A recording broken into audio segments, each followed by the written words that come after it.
Hi everybody, this is Lorraine again with another video. I just received an email from a targeted friend. I've known her since 2017.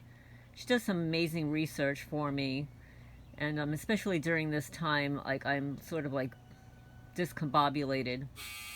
She said, I cannot even imagine how you feel, Lorraine. There are not enough I'm sorry's to say. The idea that this has happened to any of your lovely pets is difficult to comprehend. It is beyond cruel. At least the deputy did make a visit to your property. This should have been stopped a long time ago. That's right, 4 years ago in Kentucky and in New Jersey. Perhaps you should send that county a badge of abusers. Like the following article. The penalty for violating this law can include a fine, a prison term of up to 7 years, or both. The criminals, including many badge abusers, would say, you don't have proof of who's doing this. But really, think about it. Isn't it their effing job? If there's a serial murderer, you don't hear the cops tell the families of victims, sorry, nothing we can do about it because you're not presenting any evidence.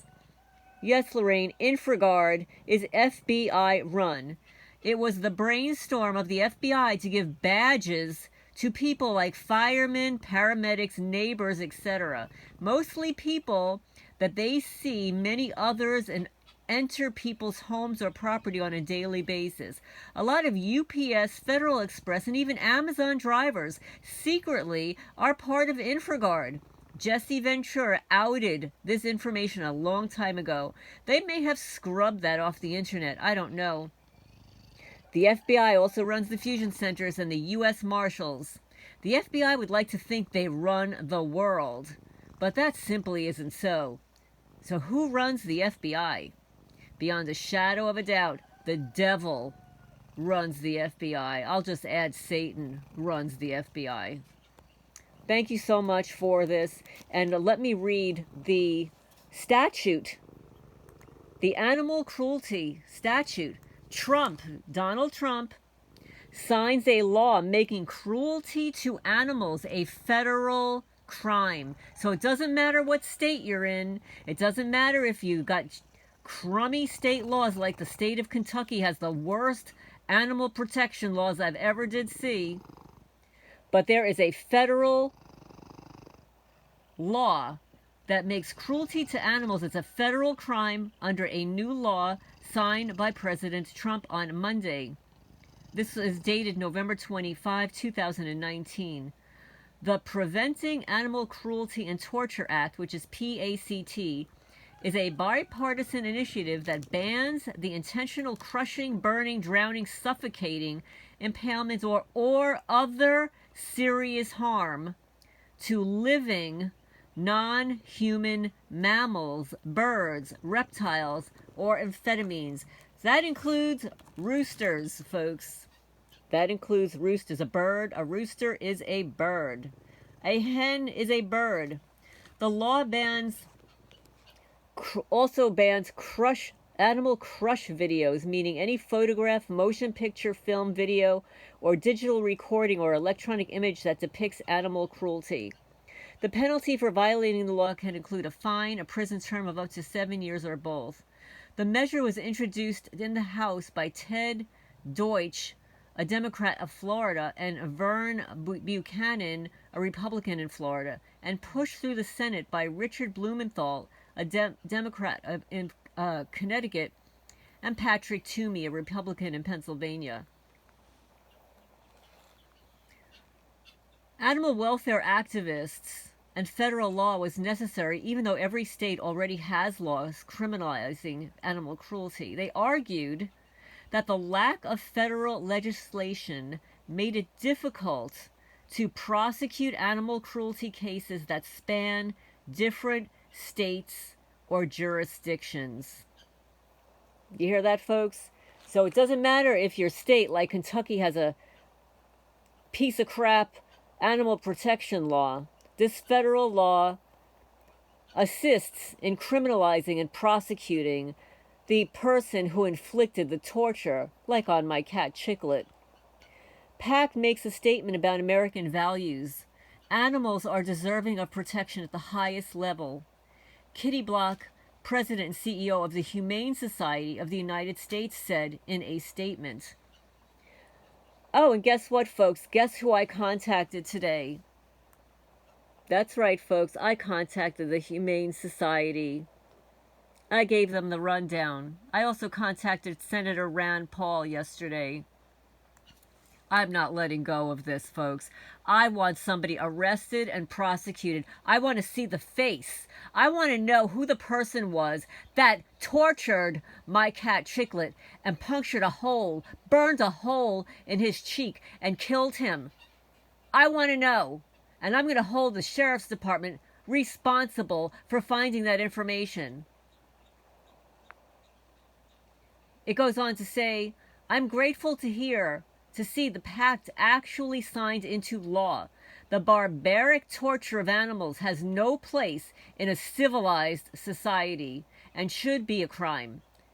And thanks to this new law, now it is, Blumenthal said. Senator Toomey and I worked together for years to ensure that this kind of despicable torture of animals is forbidden for good.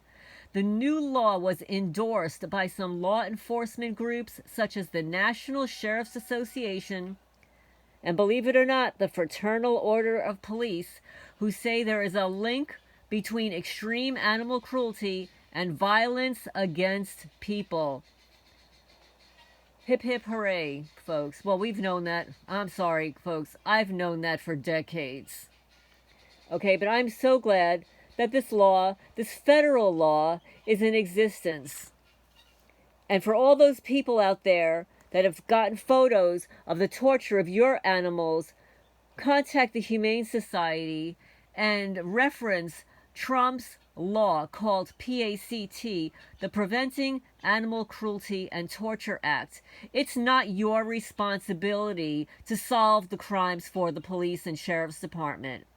It's only your responsibility to report the crimes and provide as much evidence as possible. It is their responsibility to investigate it. Every police department and every sheriff's department around the country has confidential informants. They've got confidential human sources. Every one of them has a rat snitch on the payroll, or dozens of them, like my neighbors. They need to contact and investigate through their rat snitch network and find the person that did it. Even if the FBI put out a hit through one of their fusion center operatives. And I'm going to tell you who one of my fusion center operatives is, folks. She is a woman.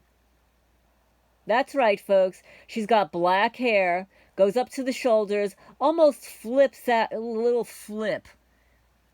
It kind of reminds me of the hairdos back in the 60s. And she's got that smirky grin on her face. She followed me to a hotel in Berea when I was house hunting. But she's got a little hop and a little skip in her jump, a little smile as she passed me in the hallway of my hotel room. And then she showed up in the center of town next to the sheriff's department. Drove right by me with the same pathetic little smirk. So I know who you are. These are the types of crimes that women devise against other women. What's wrong with you, biatch? You don't like me? Well, too bad. Too bad. Go look in your own disgusting closet. You're a paid-for-hire murderer. You get off on it. You're a psychopath. You're a narcissist. And now you are an animal abuser. It's a federal crime. I hope you land yourself in prison, bitch, for your tortures upon me and my animals since New Jersey. I hope you lose your income this year. I hope somebody rats you out. I'm sure you pissed off enough people in your lifetime. I hope somebody rats you out. I hope you get a lot back of what you've done to me over these years. And all the little rat snitches around here, like the neighbors down the block, who are part of the criminals on patrol. And yeah, I've got all their names, folks. But anyway, I thank you so much, friend, for sending me this article and for reminding me that Infragard is under the FBI, and that Infragard can be members of your community, members of your neighborhood. They may be all part of it. And that's probably why, like when I moved to Kentucky, I found the Infragard website, and it goes by state, so you can click on the state. And shortly after I moved here, they revamped the entire website. I used to be able to see the name and address of the leaders of Infragard Kentucky, but they're not there anymore. They scraped it. They scraped the address, the names of the people, how many members there were. Scraped. So anyway, please hit the thumbs up. It's 3 o'clock in the afternoon, June 7, 2023. Signing off for now.